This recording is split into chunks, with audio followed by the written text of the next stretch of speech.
नई शिक्षा नीति 2020। तो इस वीडियो में हम लोग ये देखेंगे कि नई शिक्षा नीति कब लागू की गई थी, कितने सालों के बाद यह लागू की गई थी, इसके अंतर्गत जो शिक्षण पद्धति है किस तरह की बनाई गई है और पहले क्या थी।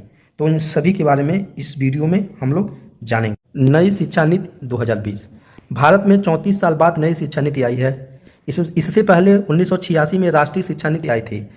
नई शिक्षा नीति को भारत सरकार द्वारा 29 जुलाई 2020 को घोषित किया गया, जिसे न्यू एजुकेशनल पॉलिसी 2020 नाम दिया गया। इस नीति के जरिए 2030 तक 100% युवा और प्रौढ़ साक्षरता के लक्ष्य को प्राप्त करना है। यह नई शिक्षा नीति लगभग 66 पन्ने, जो हिंदी में 117 पन्ने की है। नई शिक्षा नीति में सबसे खास बदलाव 5+3+3+4 का प्रारूप है। आइए जानते हैं यह क्या है, यह कैसा प्रारूप है। 5+3+3+4 के प्रारूप में पहला 5 साल बच्चा प्री स्कूल और कक्षा 1 और 2 में पढ़ेगा। इन्हें मिलाकर 5 साल पूरे हो जाएंगे, अर्थात 5 का मतलब क्या हो गया, प्री स्कूल कक्षा 1 और 2, प्री स्कूल में 3 साल और क्लास 1 और क्लास 2 में यह दोनों मिलाकर के 2 साल, अर्थात 3 2 5 साल हो जा रहा है।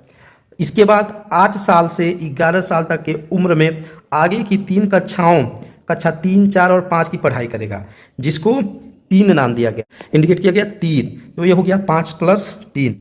5+3+3+4 के प्रारूप में पहला 5 साल की प्री स्कूल और कक्षा 1 और 2 में पढ़ेंगे। इन्हें मिलाकर 5 साल पूरे हो जाएंगे। इसके बाद 8 साल से 11 साल की उम्र में आगे की 3 कक्षाओं, कक्षा 3, 4 और 5 की पढ़ाई होगी। इसके बाद 11 और 14 साल की उम्र में कक्षा 6, 7 और 8 की पढ़ाई होगी। इसके बाद 14 और 18 साल की उम्र में छात्र 9वीं और 9वीं से 12वीं तक की पढ़ाई कर सकेंगे। यह 9वीं से 12वीं तक की पढ़ाई बोर्ड आधारित होगी। किस पे होगी? बोर्ड पर आधारित।